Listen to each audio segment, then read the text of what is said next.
Welcome to the Smart with a Heart podcast, where we explore the journeys of those who serve and continue to give back. I'm your host, Bryce Randall. Today, I'm thrilled to have Alec Emmert with us.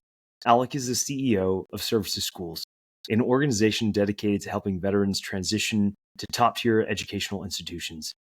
Alec has a distinguished background as a nuclear submarine officer in the U.S. Navy, and following his service, he made impactful contributions as a consultant at McKinsey & Company.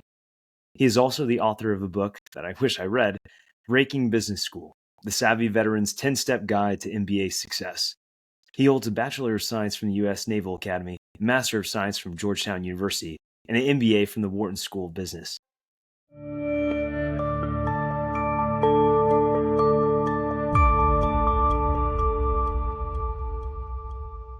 Alec, welcome to the show. So glad to have you.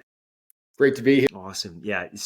So before we hopped on this, just so our listeners know, I myself not only used Service to Schools, but I'm actively serving in Service to Schools as a advisor. So if you ever sign up for Service to Schools because you're interested in applying to school, transitioning out of the military, whether you're officer or enlisted, Service to Schools is certainly important to both me and the veteran community at large. So I cannot tell you, Alec, how appreciative I personally am and so many of our listeners of the work that you and your team do. That means a lot, Bryce. Really appreciate the kind words, and I myself benefited from Service to School. So always glad to pay it forward, and we're so grateful that we have people like you who volunteer their time to pay it forward as well. We couldn't exist as an organization if we didn't have a network of volunteers. So if you are a veteran, we would love to have you as one of our volunteer ambassadors.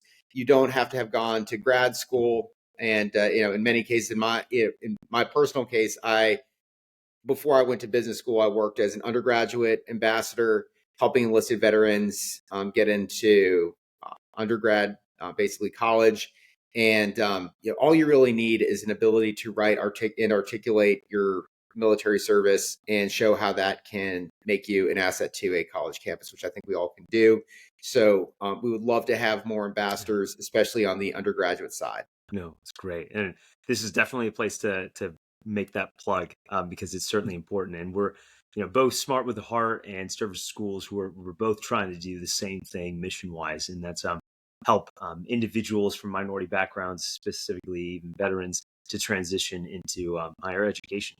So, Alec, I want to come back to you, share with our listeners your background and service. So, can you share your journey from the U.S. Naval Academy to becoming a nuclear submarine officer? It's pretty unique. Not many people know much about that. Yeah, so it is a silent service. So we're pretty tight-lipped. We can't really share a lot about the work we do, and the fact that nobody has really heard about us is a good thing. It means we're doing our job. So.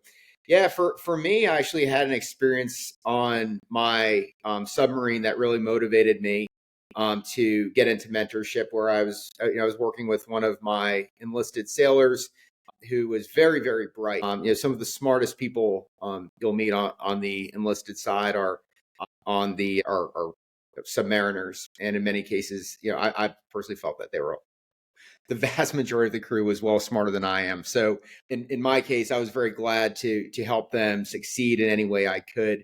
And so he was considering going to college, and I helped him with some of his college essays, gave him some advice on the SAT. It was just very kind of mild mentorship, but seeing him get into college, utilize the GI Bill he had for the service he had done, and being the very, very smart, capable person he was, seeing him be able to achieve his full potential.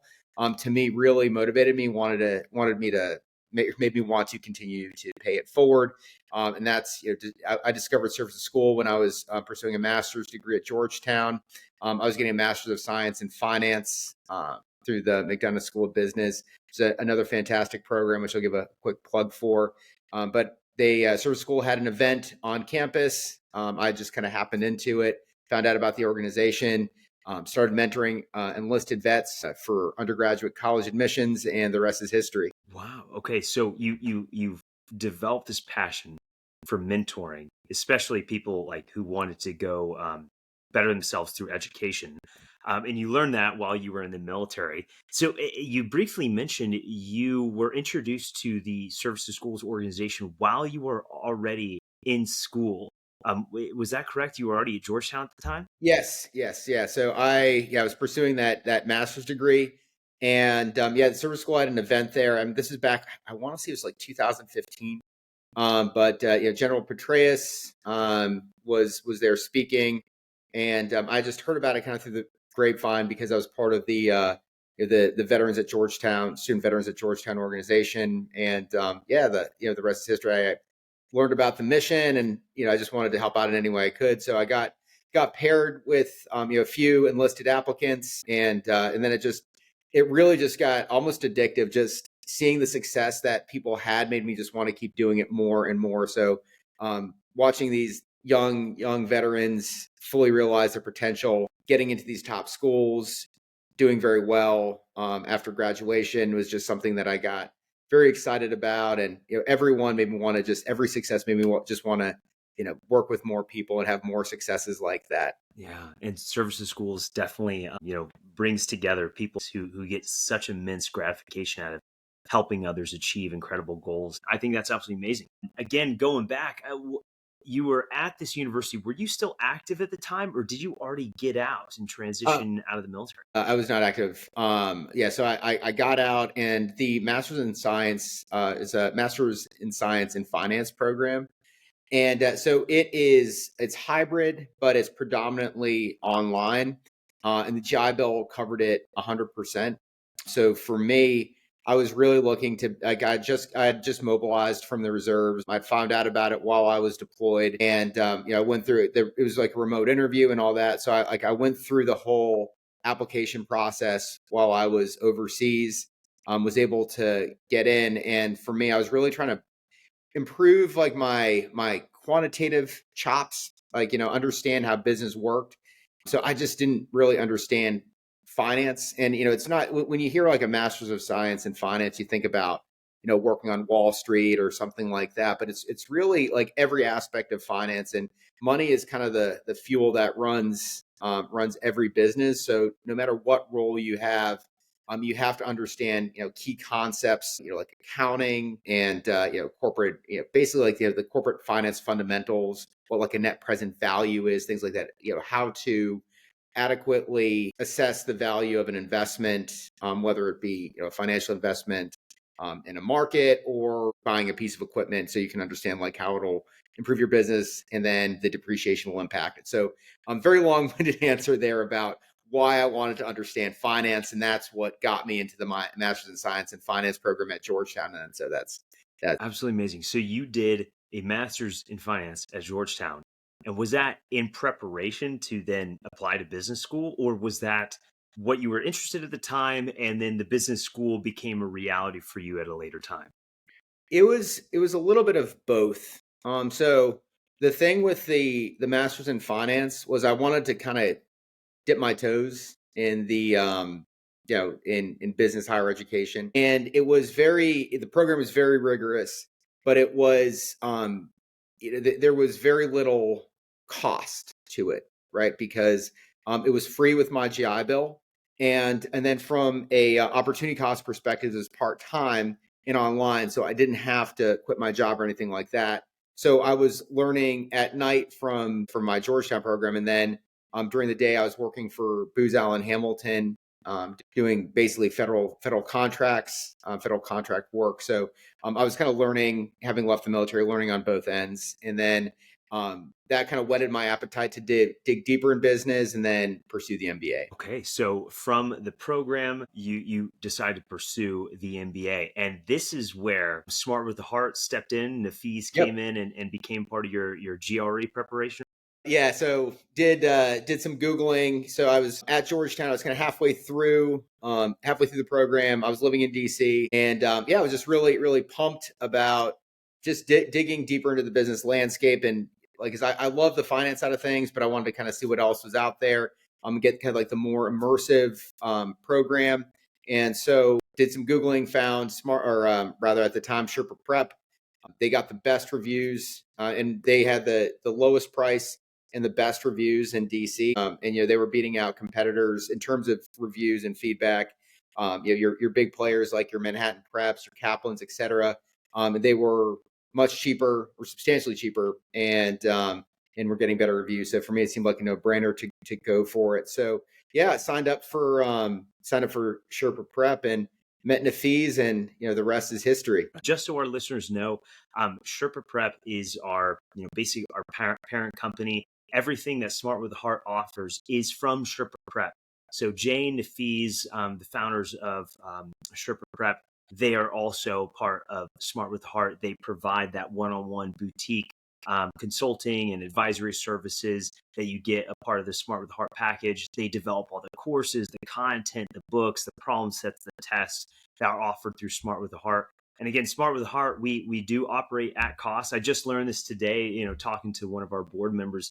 It's absolutely crazy. It costs $250 to provide these services to each individual that signs up. And yet we offer it at cost, and in some cases even discount it by $50 and take a net gain of -50, right, to just bring on and provide these services to others. So I, again, biased because I went through it, loved it so much. I got into a business school that I have no business going to. So now you're at Wharton. You already got a master's in finance. So what did you focus at Wharton? I assume you're recruited specifically for consulting. Even with Booz Allen in your background, you went for McKinsey. Is that correct? I did. Yeah, it was for me, I'm pretty competitive. So McKinsey has a reputation for being the best. I didn't think I wanted to be a consultant for life, but I viewed the MBA almost as like a 4-year program, because you kind of do 2 years in the classroom, and then to me, I wanted to do 2 years of professional services.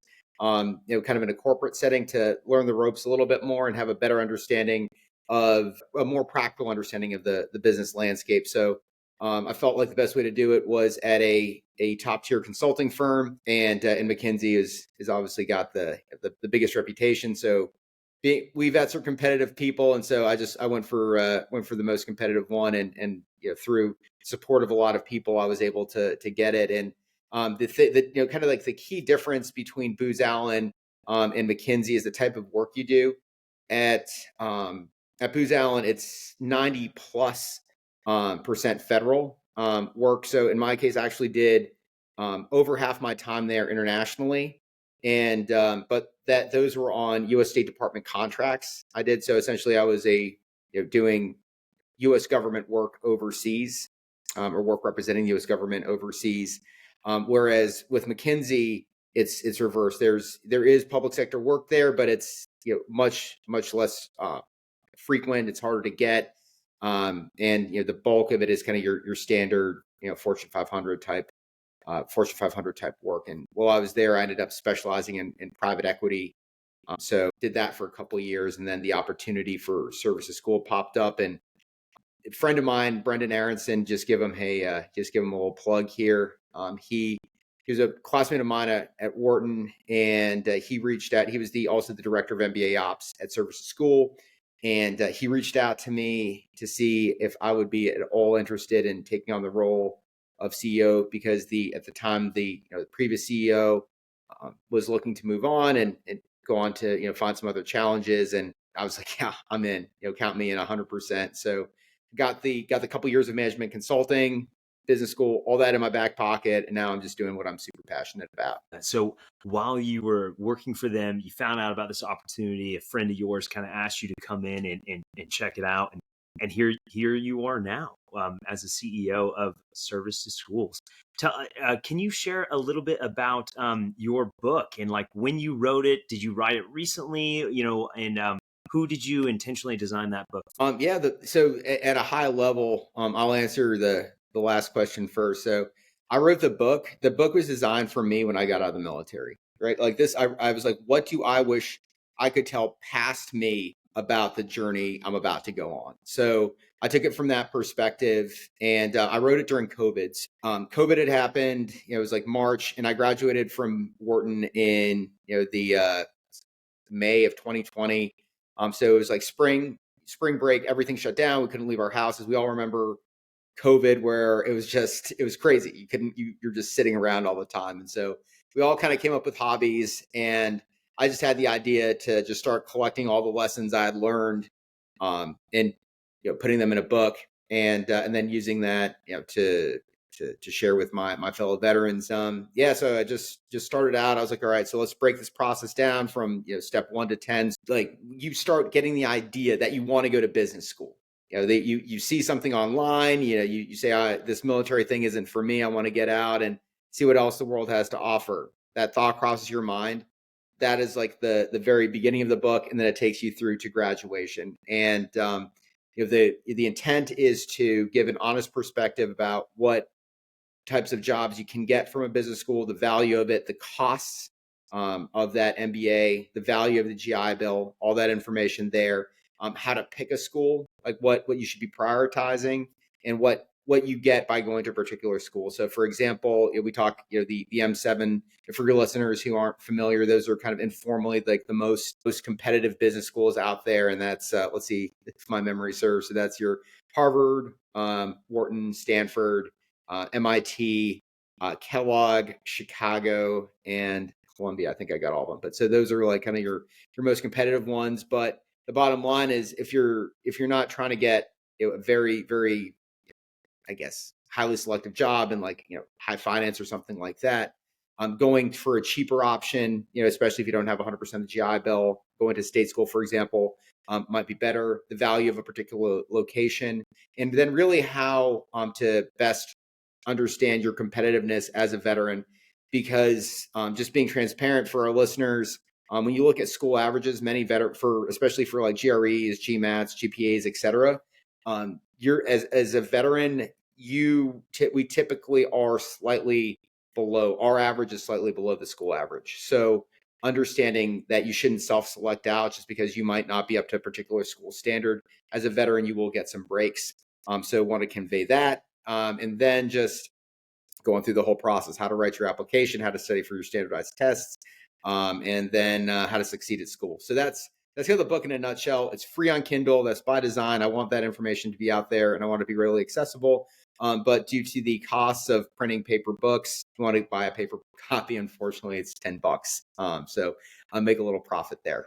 So that's about No, it. that's great. No, I love that. Well, I will definitely ensure that the book is in the show notes, so that all of our viewers can check that out. Also, make sure I post it on LinkedIn, so anybody who's listening to this can absolutely grab that on Kindle. Alec, that's definitely a book that I wish I read. I had no idea what I was doing when I was thinking about all these business schools, and I'm so glad you brought up this recurring theme that we keep having on this podcast, which I just want to get the point across. Don't self-select. So many veterans, to include myself, either tippy-toe around certain schools because we're either nervous of rejection, or we don't think we could get in. You don't think we're going to get entertained. But it is amazing the stories that we have to convey that so many people don't. And this goes for any minorities who are applying to business schools or considering. Please don't self-select, and please make an effort and reach out to services schools and Smart with a Heart in order to make you more competitive. Because my services schools advisor was integral in my application process, not just helping me through essays and drafting my resume. It was about school selection. It was about culture of the geographical environment. It was post MBA goals, like geographically, where did you want to be? What industry? What sector?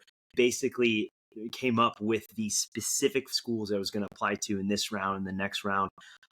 So service school was huge to help me do that. So I'm glad that, again, you've always had these thoughts and these concepts in your head, and you're able to share that across service schools. So that's just great. Thank you for sharing that, and I appreciate you writing that book for us.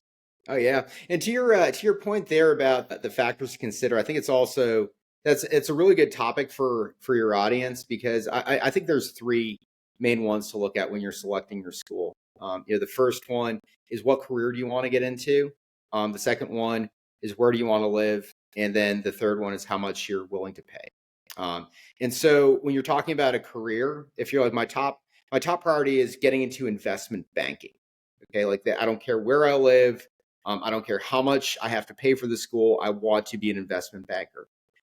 Then you have to look at schools that are by and large either the M7 or in New York City, right? So like NYU, places very well in investment banking, not an M7 school, but if you want to go into that industry, you should definitely be looking at NYU. And it probably place it over some other schools that are not in New York. So anyways, so that's just like one example of industry. And then you talk about location. If you're dead set on living in a particular region, I was talking to a vet about this the other day. He's like, I just really want to live in Atlanta. My goal is to be in Atlanta, post service. And I was like, look, like there are some very good business schools around that area. I wouldn't like, why would you, because he's based in Georgia. And I was like, why would you go all the way up to Pennsylvania to recruit for a job in Georgia? Right. So, focus, if you're dead set on a region, there is home field advantage to go into school in that area. And then the third is cost. And if you want to go for the cheapest option, there are so many good state school MBA programs out there. Just coming, like places like Ross spring to mind, Darden, and those schools are significantly cheaper because the GI Bill is prorated to the amount of a state school. So if you're a yellow ribbon, it's going to be free. But say you're only 60% eligible, it's 60% of the in-state rate, which is significantly more than 60% of the private school rate, which is, I believe it's somewhere in the neighborhood of $27,000 or 60% of that. So y'all can kind of do the math there. But if cost is an issue, you've got to be applying to state schools because you're going to get a lot more bang for your buck. I do also want to make a note, like for our listeners, fellowships are a huge thing, especially for vets. There's so many fellowships out there. Like I found 2 yesterday that I know I'm even eligible for right now, even going into the school year for the fall. So for anybody out there, if there is a gap in the amount of coverage you get, and financially you need some assistance, for instance, research some fellowships. I can guarantee you leadership fellowships, military fellowships, diversity fellowships. There's a ton out there that you absolutely could look into to receive that type of help. But Alec, yeah, I did that. Those are some great points. I appreciate you sharing that. So now I kind of want to explore services schools specific. You briefly mentioned at a time that right now the biggest demand is assistance with your undergraduate applications for individuals transitioning from the military who are just trying to go to undergrad school. Can you talk right now about not just service schools as a whole and the mission, but also like what are your biggest problems that you need help with right now? So we're about 70% of our applicants are enlisted veterans going to undergrad. The next biggest population after that are our MBA students. And the biggest thing we need help with is we need undergraduate ambassadors right now. So we're seeing a huge surge in applicants, just through a lot of the social media that we've seen going around, word of mouth. We've gotten we've seen about a 33% year-over-year increase in the number of applicants, and the number of ambassadors signing up has not matched that. And so we just really, really need more people, more volunteers. And the reason why we as an organization can succeed is because we are able to provide our services for free, and we rely on really the goodwill of veterans to do that, and have a supply of people that have gone through the program and are willing to pay it forward. So we're launching a campaign now to try to get an additional 100 ambassadors signed up in the coming months. And any support you all can have, or your listeners, you don't even have to be a veteran. It helps. But if you're someone who can read, obviously you got to read. But if you can write well and provide good feedback to SAAs, if you're a pretty big value add to our organization. So that's the big thing, because these services, they're private admissions consultants. They cost upwards of anywhere between $5,000 and $10,000. I couldn't afford that. I know very few veterans can afford that when they're getting out. And so the way we can succeed as a community is by helping each other out. And then that helps level the playing field with our civilian counterparts who might have had those Wall Street jobs pre-MBA where $5,000 isn't a big deal. So in order to keep our community strong and successful, we need to look out for each other. And so please, by all means, if you've got some free time and you're looking to do some volunteer work, we would appreciate your support. Yeah, I remember even signing up for the opportunity that you're talking about, and the commitment really is more along the lines of you tell services schools up front what you can commit to, and they give you a let's say a individual who's applying to undergrad school or a certain amount of individuals that are applying to undergrad school, and you're absolutely right. That is so important. And what do you think the are like the barriers for people such as myself to actually volunteer and do that? Is there, any reason out there that you hear on a reoccurring basis saying, I'm only really good with MBA applications, and that's why I only want to do the MBA support? Or is, I've been out of the undergrad so long that I don't even know how to do the application? Like, what is it that people are saying that are preventing them from signing up? Yes, you hit the nail on the head there, right? So it is a almost like a self doubt that you have the capabilities to be a good ambassador, and we train our ambassadors, and then I'd say that's kind of like the number one is just that self doubt, and I'll tell you, don't worry about it. No matter who you are, you can be an ambassador. We train our ambassadors, and what it takes more than anything is a commitment to the applicant. So if you care, you will be a good ambassador. Like, you don't have to be the best writer in the world or anything like that. You just have to be committed. And if you have that in you, you will succeed. And we have the resources to help you do that. I'd say number two is kind of like a fear of the time commitment. And I tell you, it's about, give or take over the course of several months, 10 hours per applicant. All right. So if you do the math there, you're looking at about, and I'm talking to these cycles run about 3 months, right, from the time you're paired to the time all their applications are done. So like right now, we're pairing people up for the fall application season. So that's like 3 or 4 hours a month, and that's like less than like an hour a week. So if you've got an hour on a Saturday, typically you'll get it won't be that easy. It'll be like 2 or 3 weeks of nothing, and then you'll have to review. You'll try to review some essays. So then take a few hours on a weekend to do that.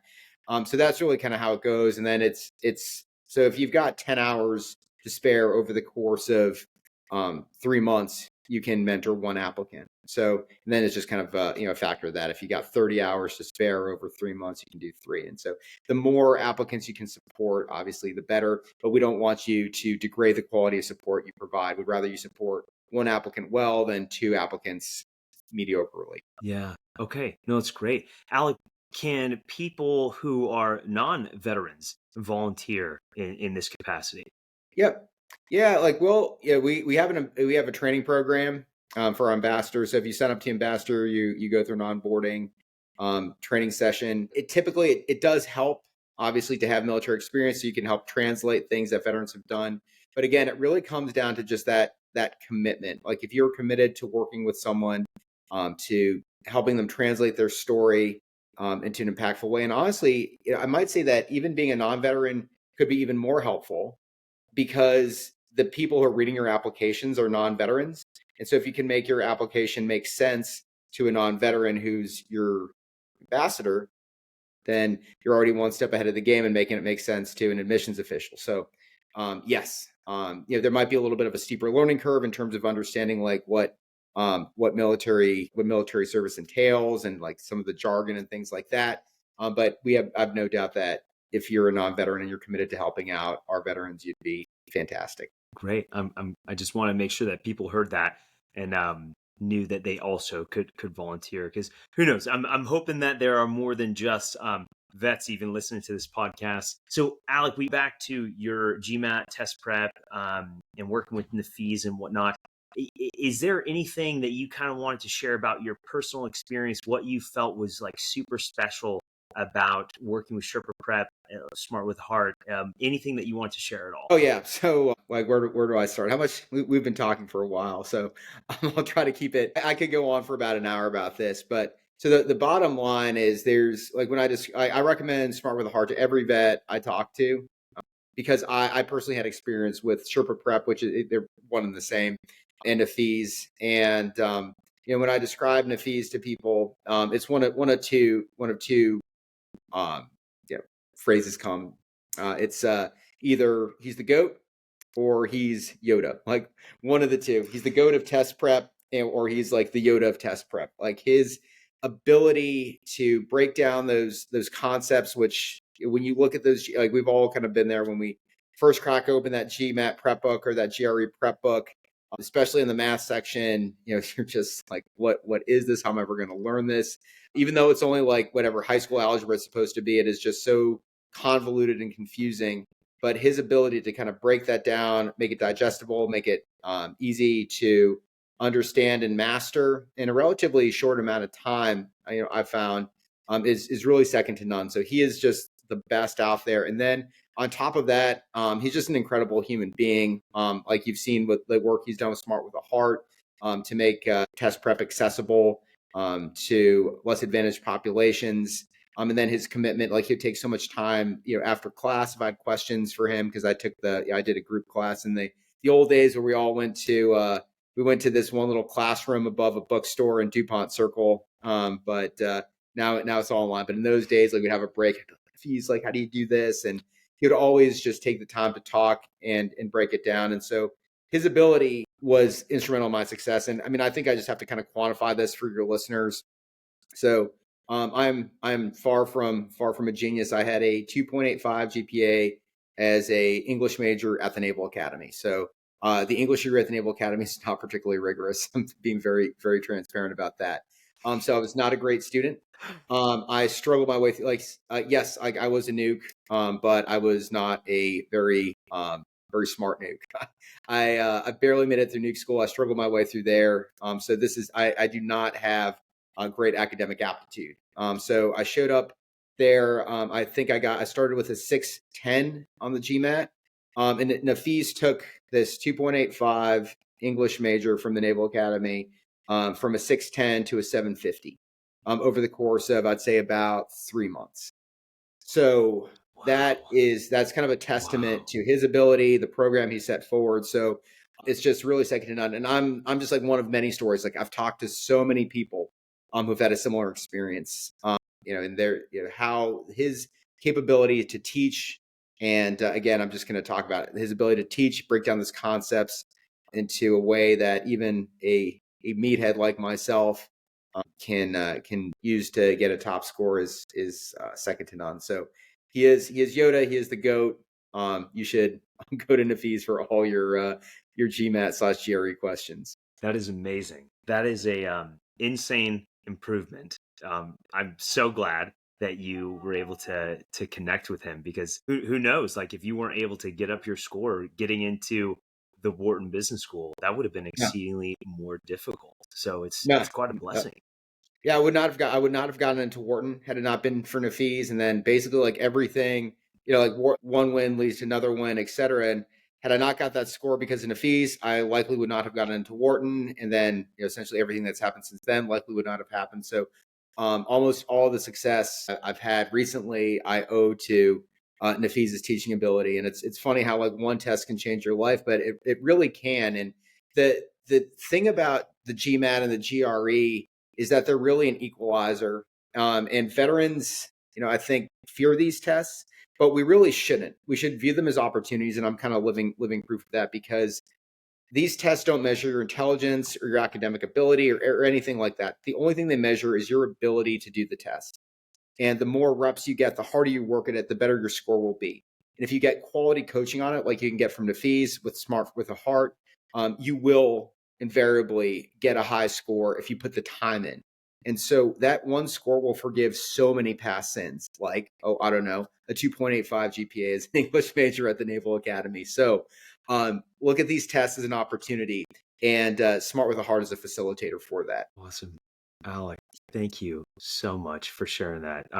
There's so much good content here that I'm so excited for our listeners to chime in and just listen to this stuff. This has been amazing. Alec, I know we're close on time here. What other advice, if any, would you give to any of our listeners? So the big thing I always say is don't self-select out. We talked about that. And, don't any doubts you have about yourself and your capabilities. The fact that you served in the military is a testament to your capabilities, right? What you have done, regardless of the branch, regardless of the service, has bred resilience in you, has bred toughness. and an ability to learn to work with people, both soft and hard skills. So if you have the desire to go to pursue any form of higher education as a means to succeed and help your transition, don't doubt your capabilities, right? Far less capable people than you have succeeded. And the reason that they've been able to do it is because they believed in themselves. So believe in yourself and find some mentors. Services School will love to help you out. We're 100% free. If you just want some people to talk to about your options, go on our website, serviceschool.org. We'll put it in the show notes. You can talk to one of our advisors for free just to get some initial perspectives. And then Smart with a Heart is the place to go if you need help with that standardized test that can help you forgive those sins of maybe not having focused as much as you could have in undergrad. Well, that's perfect. That is absolutely perfect. Yeah. Again, echo everything that Alex said. Definitely check out both organizations. Again, Services School was truly the first step in my entire process. I'm pretty sure it was a Services School webinar that I attended that even introduced me to Smart with a Heart. So much, if not everything, has to be attributed to Services Schools. So again, Alec, this has been a honor and a privilege for me to meet the face behind the organization that's really radically changed my life. So thankful for your work, your time today, and I hope you have a great rest of your week. Awesome. Same to you, Bryce. Great talking. Okay, thanks. Cheers.